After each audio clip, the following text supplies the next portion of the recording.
আওয়ামী লীগ চমৎকার একটা গেম খেলে দিয়েছে, অনেকদিন পর একটা ভালো গেম খেলেছে। তবে এই গেম এই 13 তারিখই ইউনূস সরকারের পতনের শুরু, নিশ্চিত থাকেন, সে আর থাকতে পারবে না। ইউনূস এন্ড তার গ্যাং, তাদের ভিত নড়ে যাচ্ছে, কেউ কেউ পালিয়ে গেছে, এই কথাগুলোর তাদের বিরুদ্ধে যাচ্ছে। যারা আতঙ্কিত, যারা চক্রান্তকারী, পরিস্থিতি এমন একটা জায়গায় গিয়ে ঠেকেছে যে এর চেয়ে বাজে পরিস্থিতি আমি আমার জীবদ্দশায় দেখি নাই, মানে আমার এই 34 বছর বয়সে দেখি নাই। কি হতে যাবে আমরা, আমার কেন যেন মনে হয় তাদের ভিত কেঁপে গেছে, একটা সিম্বল চলে আসবে সোহরাওয়ার্দী উদ্যানে তারা যেটা ঘটেছে তার চেয়ে বেশি কিছু ঘটবে। জি, আমিও তাই মনে করি যে এটা এমন একটা সিম্বল যেটা প্রতীক হিসেবে থাকবে।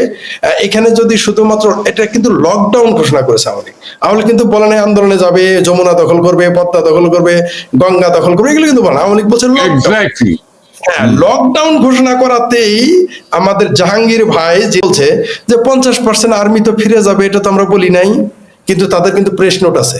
অর্থাৎ তারা এত ভয় পেয়ে গেছে যে আওয়ামী লীগ শুধু লকডাউন ঘোষণা করেছে, বলে নাই যে যমুনা দখল করবে, যমুনায় আগুন লাগাবে, তারপর জাহাঙ্গীর ভাইয়ের বাড়িতে গিয়ে ঢেল দিবে, বলে নাই আওয়ামী লীগ, বা কেউ বলে নাই, এবং তা করবেও না এই মুহূর্তে। বরং তারাই বলে আওয়ামী লীগ দেশে নাই, কিন্তু তারাই এখন কি করতেছে, ওই যে যেটা আপনারা দুইজনেই বললেন যে কি সজীব ভুইয়া নাকি আমার জাতীয় ভাতিজা, তাদের বিশেষ বিশেষ বাহিনী চলে আসতেছে। তো এগুলো আমার সাথে আপনি ভালো বলতে পারবেন যে গেরিলা বাহিনী কিভাবে তৈরি, আপনি যেহেতু নিজে যুদ্ধ করেছেন। তবে আমার সন্দেহ এগুলো তাদের নাটক, আসলে পাকিস্তান থেকে জঙ্গি আসছে। এই লকডাউনে কিন্তু একটা গেম হয়ে যাবে প্রচন্ড রকম, এরা কিন্তু আওয়ামী লীগের ফাঁদে পড়ে গেছে ইউনিট সরকার।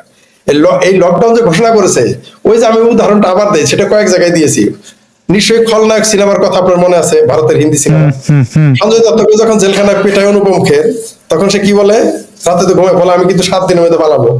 তখন কিন্তু অনুপম খের সকল পুলিশ নিয়ে, দারোগা নিয়ে, তার জেলের লোক নিয়ে সবাই 24 ঘন্টা জেগে থাকে, 7 দিন একটা না, মানে বাইরে উঠেছে। 7 দিন পরে যখন পালায় না, বলো তুই পালাইলি না কেন, তোরা আমার 1 দিন ঘুম হারাম করছিলি, আমি তোকে 7 দিন ঘুম হারাম করলাম। আওয়ামী লীগ এই গেমটাই খেলে দিয়েছে ইউনিসের উপর, বুঝতেই পারে নাই। আওয়ামী লীগ চমৎকার একটা গেম খেলে দিয়েছে, অনেকদিন পর একটা ভালো গেম খেলেছে।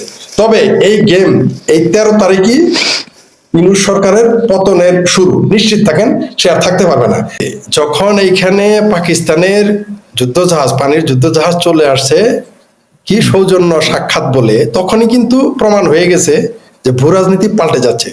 যখনই ভারতের সাথে ইসরায়েল এবং আমেরিকার চুক্তি হয়েছে, ভূ রাজনীতি পাল্টে গেছে। তারপরে এটা রসদ যোগাবে, অর্থাৎ আগুনে ঘি ডালবে এই ঘটনা। দিল্লির এই ঘটনা যদি পাকিস্তান তো অবশ্যই জড়িত আছে, কোনো সন্দেহ নাই। যদি এটা দুর্ঘটনা না হয়, যদি এটা সন্ত্রাসী ঘটনা হয়, পাকিস্তান জড়িত 99% নিশ্চিত থাকেন, 99%, কোনো সন্দেহ নাই। আর এর সাথে বাংলাদেশিদের যুক্ত হওয়ার সমূহ সম্ভাবনা রয়েছে, আমি বলবো না আছে, সমূহ সম্ভাবনা রয়েছে। আর এটা যদি প্রুভ হয়ে যায়, ভারত যদি এইবার যদি পাকিস্তান করে থাকে, সার্জিক্যাল স্ট্রাইক তো করবেই পাকিস্তানের উপর, নিশ্চিত থাকেন। আর বাংলাদেশের কেউ যদি জড়িত থাকে, তাইলে কিন্তু বাংলাদেশের অবস্থা খারাপ হয়ে যাবে। তাহলে কিন্তু বাংলাদেশ ওই শিলিগুড়ি ওই যে কি চিকেন নেক বলে না, ওই চিকেন নেক এলিফেন্ট নেক বানায় ফেলবে, ও কেউ আমরা ঠেকাতে। আচ্ছা, এটা দায়টাকার, এই দায়কার। আমি বুঝলাম যে মানে আমরা শেখ হাসিনার ক্ষমতা দেখেছি, তার অনেক কথা নিয়ে আমার আপত্তি থাকতে পারে, কিন্তু তিনি যেভাবে মানে সার্বভৌমত্ব নিয়ে যে কাজটা করেছেন, তার তো প্রমাণ সবচেয়ে বড় হচ্ছে ডিপ স্টেটের সাথে তার মানে উনি দেশ বেচেন না, এটা ট্রু। আজকে আমার সেন্ট মার্টিন আমারে তুমি শেখাও, ওইখানে কোরাল নষ্ট হয়ে গেছে, ওইখানে প্রকৃতি জীববৈচিত্র্য তুমি আমারে শেখাও। এগুলো তো আমরা তো মানে বোকা হইতে পারি, কিন্তু এত বোকা না আমাদের যেটা মনে করে ইউনূস। আর ইউনূসের পুরো ক্যাবিনেট প্রতিনিয়ত এই ইন্ডিয়াকে থ্রেট করছে, চিকেন নেক নিয়ে থ্রেট করছে, ভারত আসন্ত। এই কয়দিন আগে আমি দেখলাম ভারতের একজন দায়িত্বশীল কর্মকর্তা, তিনি বললেন যে ইউনূসের উচিত সংযত হয়ে কথাবার্তা বলা। হ্যাঁ, রাজনাথ সিং, হ্যাঁ। তো আমার দেশের দায়িত্ব মানে অবৈধ হোক, তাও তো সে অফিসিয়ালি প্রধান, তো সে উস্কানি দেবে। তাহলে এই যদি ভারতের কোনো মানে তার দেশে আপনি একটা লোক মারেন, আপনি তো মারছেন, আপনি আগে শুরু করছেন, যে কোনো যুদ্ধ, যে কোনো বিগ্রহের শুরুটা হয় ওখান থেকে, আপনি আগে অ্যাটাক করছেন কেন? তো সে যদি এটার পাল্টা কোনো কিছু করে বাংলাদেশকে, যদি হয় এরকম, তাহলে তো আপনি কাকে দায়ী করবেন? এই জঙ্গিকে দায়ী করবেন নাকি বড় জঙ্গি ইউনূসকে দায়ী করবেন? উস্কানিগুলো তো অফকোর্স ইউনূসকে দায়ী করবে, অফকোর্স করবে দায়ী। একটা গ্রামে একটা চোর থাকে, হ্যাঁ, কিন্তু সেই গ্রামের চেয়ারম্যান যে সেই চোরকে ইয়ে করে লাঠিয়াল বাহিনীকে বা চোরকে সে নিয়ন্ত্রণ করে, তাহলে অপরাধীকে যে জি, নিয়ন্ত্রণ করছে সে। জি। আজকে এই গত সপ্তাহে খবর পেয়েছি আসাদুল, তুমি বলতে পারবে এটা কতখানি সত্যি, বিমানবন্দরের সিকিউরড গুদামে লেথাল ওয়েপন অস্ত্র চুরি হয়ে গেছে। জি জি জি হ্যাঁ, অস্ত্র চুরি হয়ে গেছে, সঙ্গে সঙ্গে দেখা যাচ্ছে আরেক দেশে জঙ্গি হামলা হচ্ছে। 2 আর 2 কত হয়? 5 হয় না, 4 হয়, রাইট? সো আমরা তো বুঝতে পারছি কি হচ্ছে। এই মুহূর্তে যে আলোচনাটা চলছে, ভারতীয় আমাদের দর্শকরা এখানে লিখছেন যে সেখানে ধারণা করা হচ্ছে ভারতের এই অ্যাটাকের সাথে বাংলাদেশি জঙ্গিদের সম্পর্ক থাকতে পারে, এরকম ধারণা করা হচ্ছে। এটা উড়িয়ে দেওয়া যায় না। শেখ ফরিদ ভাই, আপনার কাছে জানতে চাই যে আমরা এই লাস্ট একটা ঘটনা দেখলাম যে মুফতি মাসুদ সাহেবকে সেখানে আটক করা হয়েছে, তার মতো একজন পরিচিত মানুষকে তাকে মানে এক প্রকার জঙ্গিদের মতো করে তল্লাশি করা হয়েছে 4 দিন ধরে থানায় আটকে রেখে, মানে যেটা আমি খুব অবাক হয়েছিলাম। কিন্তু একটা নিরীহ মানুষের পেছনে সময় ব্যয় করা হচ্ছে, অপরদিকে জঙ্গি হামলা হচ্ছে। আমি খুবই দুঃখিত ভারতবাসীদের কাছে যে এটা ঘটেছে। শেখ ফরিদ ভাই, আপনি কি মনে করেন বাঙ্গুজ এই জঙ্গিরা গিয়ে দিল্লি অ্যাটাক করতে পারে? মানে এটা তো হয়তো করে নাই, আমরা জানি না, পরে জানবো। কি এরকম হইতে পারে সামনে? অস্বাভাবিক কিছু না। আমি বলি, তাহলে আপনাকে আমি বলি, এই সম্ভাবনাটা আমি আগে অনুমান করেছিলাম, লিখিনি। কেননা এটা লিখলে 2টা সমস্যা হইতো, মানে আমার ব্যক্তিগত সমস্যা হইতো। এটা ঘটবে আরো দিল্লিতে না, শুধু ভারতে এটা ঘটাবে, পাকিস্তানে। শুনেন, বাংলাদেশের বাঙ্গু জঙ্গিরা যদি আফগানিস্তান যাইতে পারে, পাকিস্তান যাইতে পারে, ইরান সীমান্তে যাইতে পারে, তারা এরা তো এই বর্ডার দিয়ে গেছে, এই ভারত হয়েই তো গেছে, এরা তো আসমানতে যায় নাই, এই রোডেই গেছে। রোডে যদি গিয়ে থাকে তাহলে তাদের তো এটা করাইতেই পারে, অস্বাভাবিক কিছু না। এবং সেই সাথে ভারতের সিংহ মামলার সাথে জড়িত থাকবে এবার। এটা যদিও জানি ভারতের অনেক লোকে আমার এই কথার বিরোধিতা করবে, কিন্তু আমি শেখ ফরিদ বলে দিলাম, ভারতকে অস্থিতিশীল করবে 3 শ্রেণীর লোক: বাংলাদেশের বাঙ্গু জাতীয় জঙ্গি জিহাদি যারা, পাকিস্তান যৌথ, আর ভারতের চিঙ্গুবাম। এই 2 শ্রেণী করবে। তাই যদি না হয়, আপনি দেখেন জুলাই সন্ত্রাসে যখন বাংলাদেশ আন্দোলন হলো, আগুন জ্বালালো, জ্বালাও পোড়াও করলো, তখন কিন্তু কলকাতায় মিছিল করেছে। ওই এখন তো আওয়ামী লীগের লোকদের যে লাখো লাখো লোককে 3.5 থেকে 4 লক্ষ লোক বন্দি করছে, লাখো লাখো মানুষ ধর্ষণ হইতেছে, হাজারো মানুষকে জেলখানায় পিটাইতেছে, মারতেছে, রাস্তায় মারতেছে, গণতান্ত্রিক অধিকার নাই, এখন তো কথা বলতে শুনি না সেই লোকদের মিছিল করতে। সিলেক্টিভ মানবতা, তো এরা তো ওদের সহযোগিতা করবে, এটা একটা সম্ভাবনা। আরেকটা হচ্ছে যে বাংলাদেশ থেকে অবশ্যই যাবে, কারণ বাংলাদেশে যে জজবা তৈরি করেছে, এই যে জামাতের নেতা বলেছে তাদের 25 লক্ষ 50 লক্ষ জিহাদি রেডি, 25 এর মধ্যে 50 জন পাঠালেই তো হয়ে যাবে, বেশি লাগবে না তো। আর জামাতিদের জন্য যাওয়া তো কোনো কঠিন কাজ না, কারণ ভারতের ভিতরে ভারতেরা মুফতি মাসুদের মতো নিরীহ মানুষকে অ্যারেস্ট করে। কিন্তু আমরা জানি ভারতের ভিতরেই ভারতেই বহু জঙ্গি বাস করে, যারা বাংলাদেশের জঙ্গিদের ওয়েলকাম জানানোর জন্য অলওয়েজ রেডি। তারা শেখ ফরিদ, আসাদ নূরকে হয়তো জায়গা দিবে না, কিন্তু আমি বলি এখানে বীর মুক্তিযোদ্ধা আছেন। আমাকে আরেকজন বীর মুক্তিযোদ্ধা কানাডায় থাকেন, তার নাম রাজ্জাক হাওলাদার, সম্ভবত তিনি চিনবেন, আমাদের বীর মুক্তিযোদ্ধা রাজ্জাক হাওলাদার ভাই আমাকে বলেছেন এবং লিখেছেন যে শেখ ফরিদ, আমরা যখন ক্যাম্পে থাকতাম আমাদের ভারতের বিহারির বাচ্চাদের থেকে সাবধান থাকতে বলতো, কারণ ওরা আমাদের ক্যাম্পে হামলা করতো। চিন্তা করে দেখেন, ভারতের মুসলমান বিহারিরা এবং নকশালদের থেকে এবং নকশালের আক্রমণ করতো। তো ওই বাহিনীটা কাকে সহযোগিতা করবে? ওই বাহিনী তো শেখ ফরিদকে সহযোগিতা করবে না। ওই ওরা এখনো করছে তো ইউনুস গ্যাংকে, ওই যে অর্ক ভাদুরী, কে জন্য, এদের কথাবার্তা শুনলে মনে হয় যে মানে পিনাকি তো তাও একটা দালালির একটা স্ট্যান্ডার্ড আছে, এর মনে হয় যে একদম মানে এইমাত্র টাকাটা নিচে, এখন কেমনে দালালি করতে হয়, মানে তার এবং আমার দেশের প্রধানমন্ত্রী নিয়ে উনি যে ধরনের অশ্রাব্য কথাবার্তা বলেছেন, আমার মনে হয় এটা উনি আমাদের কাছাকাছি বয়সেরই হবেন। আমরা এই জবাব আপনাদের কাছে চাইবো যে এই ধরনের কথাবার্তা কেন। সংক্ষিপ্ত একটা কথা ফরিদ, আপনাকে এবং আসাদ নূরকে আমি বলছি যে জঙ্গিদের কিন্তু এই মুহূর্তে কোনো দেশ, জঙ্গিদের ঘাঁটি আছে। পাকিস্তান হচ্ছে একটি, হ্যাঁ, আফগানিস্তান জানে এখন হয়তো ঘাঁটি, বাংলাদেশ একটা নতুন ঘাঁটি, এবং এটাকে শক্তিশালী অনেক রকম রিইনফোর্সমেন্ট আমরা স্পষ্টই দেখতে পাচ্ছি তুরস্ক থেকে, পাকিস্তান থেকে, এবং মানে আজারবাইজান সবার কাছ থেকে এসে এগুলো ঘাঁটি। এর জন্য কিন্তু এরা যে জঙ্গিরা যে অর্গানাইজ, ওদের ঘাঁটি হয়েছে বাংলাদেশ। আমিটা বলবো না যে বাংলাদেশের জঙ্গিরা গিয়ে এটা করছে, হ্যাঁ, জঙ্গিদের নিজস্ব ধর্ম আছে, জঙ্গিদের নিজস্ব দল, ম্যানিফেস্টো সবই আছে। ওরা যদি ভারতকে ইনস্টেবল করার যদি নেয়, তোমার সিদ্ধান্ত নেয়, তাহলে কাশ্মীরের উপর থেকেও আসবে, পাকিস্তানের সীমান্ত ডিঙ্গিয়েও আসবে, আর বাংলাদেশের সীমান্ত পার হয়ে যাবে। কিন্তু যাচ্ছে কারা?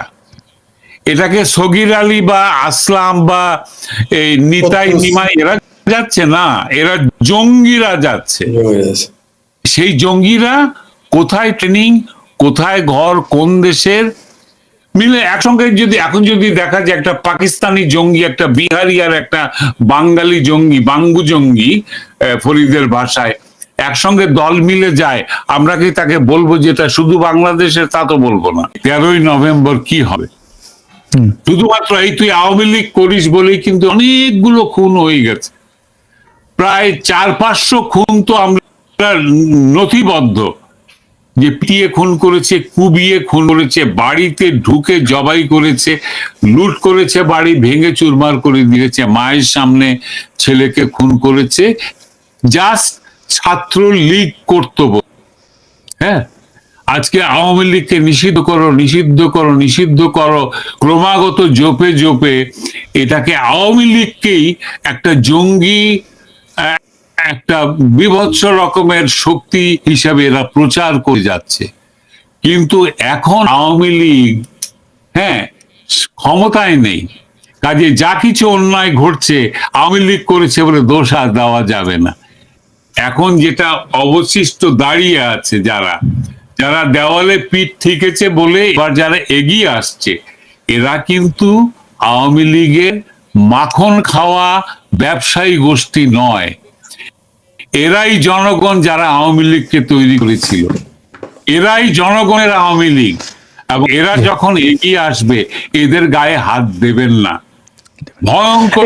এটা পারবেও না। মানে আমরা ইশতেহারে একটি খুব একটা ভিডিওর লিঙ্ক আমি একটু পরে দেখাবো, যে সেখানে এরকম একটা বক্তব্য ছিল যে আওয়ামী লীগ যখন ফিরে আসে তখন কিভাবে, সেটা দর্শকরা যারা ইশতেহারের সাথে পরিচিত তারা দেখে নেবেন। কোনো কারণে যদি, যেটা আপনারা, যেটা আমাদের বীর মুক্তিযোদ্ধা বলছেন, আল্লাহ না করুক এটা যেন না ঘটে, যেহেতু তিনি বিশ্বাসী, তিনি ওই বলেছেন, আমিও চাই না এটা ঘটুক যে বাংলাদেশের নাম আসুক, যদি আসে তাহলে কিন্তু বাংলাদেশের এই জামাতের 50 লাখ জেহাদি আর এই লাটপাড়া ফালপাড়া এই যে চরমনাই পীরের সবগুলোর কিন্তু পেটের ভাত হজম হয়ে যাবে, টেরই পাবে না। ভারত কিন্তু চাণক্য নীতির দেশ, ভারত কিন্তু চাণক্যের পুত্র। ওইটা কিন্তু ওরা কিন্তু, এরা হচ্ছে শোনেন, 800 বছর আরবরা, 200 বছর ব্রিটিশ তাকে গোলাম বানায় রেখেও কিন্তু তাকে ধ্বংস করতে পারে না। এটা কিন্তু সেই ভারত। সুতরাং এই ভারতকে যদি মনে করে যে পাকিস্তানের মতো ওই ভিখারিস্তান আর বাংলাদেশের মতো গিলুলেস কিছু লোক ভারতের ক্ষতি করবে, এই সমস্ত কিছু চেলাপেলা জঙ্গি নামক কিছু তেলচোরা সারপোকা পাঠাই দিয়ে, তাহলে তারা ভুল করবে। পাকিস্তান তো ভাঙবেই, উইদিন 3 ইয়ার্স পাকিস্তান তো 2-3 টুকরা হবেই। আর আমাদের এই বাংলাদেশ যদি বেশি, মানে জামালপুরের ভাষায় বলে সুদূর বুদুর করে, এই বাংলাদেশ কিন্তু এমনি আমেরিকা রেডি হয়ে আছে ভাঙার জন্য, এমনিতেই রেডি হয়ে আছে। ভারতের জন্য বাংলাদেশ কিন্তু এখনো টুকরো হচ্ছে না। যে কোনো মুহূর্তে বার্মা এবং বাংলাদেশ নিয়ে একটা নতুন দেশ বানাবে, এটা প্ল্যান। ভারত ভাঙা এত সহজ না, ভারত ভাঙতে চাচ্ছে কিন্তু এত সহজ না। তো তাহলে কি হবে? শিকার হবে বার্মা আর বাংলাদেশ। এটা কিন্তু ভারতের জন্য পারতেছে না। তো ভারতকেই যদি এভাবে খোঁচায়, আর যারা চাচ্ছে যে ভারত আসে, যে আপনি যেটা বললেন যে কিছু না, জামাতের নেতা বলছিল আমরা দোয়া করি ভারত আসুক, মানে এই পৃথিবীতে এরকম বেকুব কোন মানুষ দেখলাম যে যুদ্ধের জন্য দোয়া করে, যে যুদ্ধ করুক, মানে এরকম লোক জীবনে প্রথম দেখলাম। এর নাকি রাজনীতিবিদ, আসলে তারা জাকাত কর, লিল্লাহ কর, তাই তাদের ভাষা ওইটা। এরা তো ওই যে পাকিস্তানের মতো ভাড়াটিয়া খাটতে চাচ্ছে, যে ভারতের বিরুদ্ধে তারা ভাড়াটিয়া খাটবে। আর পাকিস্তান ওটাই চাচ্ছে যে এটা আফগানিস্তানকে হারিয়ে তারা বাংলাদেশকে তাদের ব্যাটেল ফিল্ড বানাতে চায়। কিন্তু বাংলাদেশ আফগানিস্তান নয়, বাংলাদেশ তাজুল ইমামের দেশ, বাংলাদেশ বঙ্গবন্ধুর দেশ, বাংলাদেশ মুক্তিযুদ্ধের দেশ, বাংলাদেশ শেখ ফরিদের দেশ, আসাদ নূরের দেশ। এইখানে ওই সুদূর বুদুর চলবে না। এই বাংলাদেশে জামাত যে প্ল্যান করছে যে একটা যুদ্ধ বাদিয়ে দিয়ে, মানে বাদিয়ে দিয়ে তাদের ফায়দা লুটবে, প্রমাণ করে দিবে 71-এর মুক্তিযুদ্ধ বলছিল, তারা আবার 71-এর মতো পরিচিত হবে নিশ্চিত। ওইবার তাজুল ইমামদের সামনে তারা পরাজিত আত্মসমর্পণ করেছিল, এবার শেখ ফরিদ, আসাদ নূরের সামনে তাদের পরাজয়ের সেই স্বাক্ষর দিতে হবে। আমরা বিশ্বাস করি তাজুল ইমামদের নামতে হবে না, আমরা নামবো, আমার দেশ আমরা রক্ষা করব। আর ভারতের বিরুদ্ধে এই যে ষড়যন্ত্র করতেছে বাংলাদেশিদের দিয়ে, এই ষড়যন্ত্র আমরা সফল হতে দিব না এই পাকিস্তানপন্থীদের। জি, অনেক ধন্যবাদ শেখ ফরিদ। শেখ ফরিদ ভাইয়ের সাথে একমত হয়েই আমি তাজুল ইমাম ভাই আপনাকে বলতে চাই ওই শব্দটা সুদূর বুদূর সুলতান। তো এটা একটু ওটা বলবেন। কিন্তু সত্যি ঘটনা, এটা ফেনীর ঘটনা। আচ্ছা, ও আরেকদিন বলার কাজে। কলেজের ফান্ড মেরে দিয়েছিলেন প্রিন্সিপাল, তো ছাত্ররা সব মিছিল করছে, তার মধ্যে প্রিন্সিপালের ছেলেও আছে, হ্যাঁ, সেও প্রতিবাদ করছে আর কি। হেনি কলেজের হইসালই, হ্যাঁ, হেনি কলেজের হইসালই স্লোগান, সুদূর বুদূর সুলতান। It became a famous dialogue আর কি।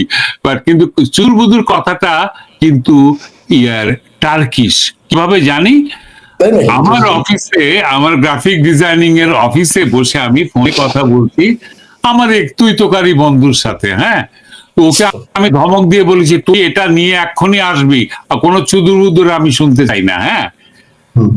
আমাকে পাশ থেকে সে টার্কিশ ক্লায়েন্ট আমাকে বলছে, ব্রাদার হোয়াট ইজ সুদূর বুদুর। আমি আমি থতমত গেছি, ও ওই শব্দটাই পিক আপ করছে। তো আমি বললাম যে মোহাম্মদ, এটা হচ্ছে গিয়ে বুলশিটের বাংলা আর কি, হ্যাঁ, তোমরা যেরকম আমেরিকায় বুলশিট বলো না, ওরকম ওটা হচ্ছে সুদূর বুদুর।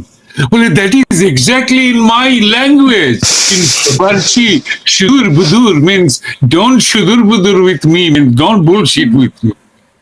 আমি বললাম তাহলে এটা পবিত্র জায়গা থেকে সেই গান, কাজে এটা কখনোই ভাষা যে অ্যাডাপ্ট হয়েছে এটা চালু থাকা। আমাকে স্বামী স্ত্রীকেও বলতে পারে বা স্ত্রী স্বামীকে বলতে পারে, এই চুদুর বুদুর করো না তো। বলো তো, আমাদের জামালপুরে বলে, আমাদের জামালপুরে স্বামী স্ত্রীও বলে, বলে না, আপনি চুদুর বুদুর করেন কি? আমাদের গ্রামের লোকেরা বলে এগুলো, বলে। হ্যাঁ, এই বড় বড় স্ট্রেসের মধ্যে আছি ফরিদ এবং আসাদ নূর। গতকালকে এক ঘরোয়া আসরে বসে অনেকক্ষণ গান গেয়েছি, গান শুনেছি, সবাইকে নিয়ে গান গেয়েছি, হ্যাঁ, এবং আমাদের সেই স্ট্রেসটা রিলিজ হয়েছে।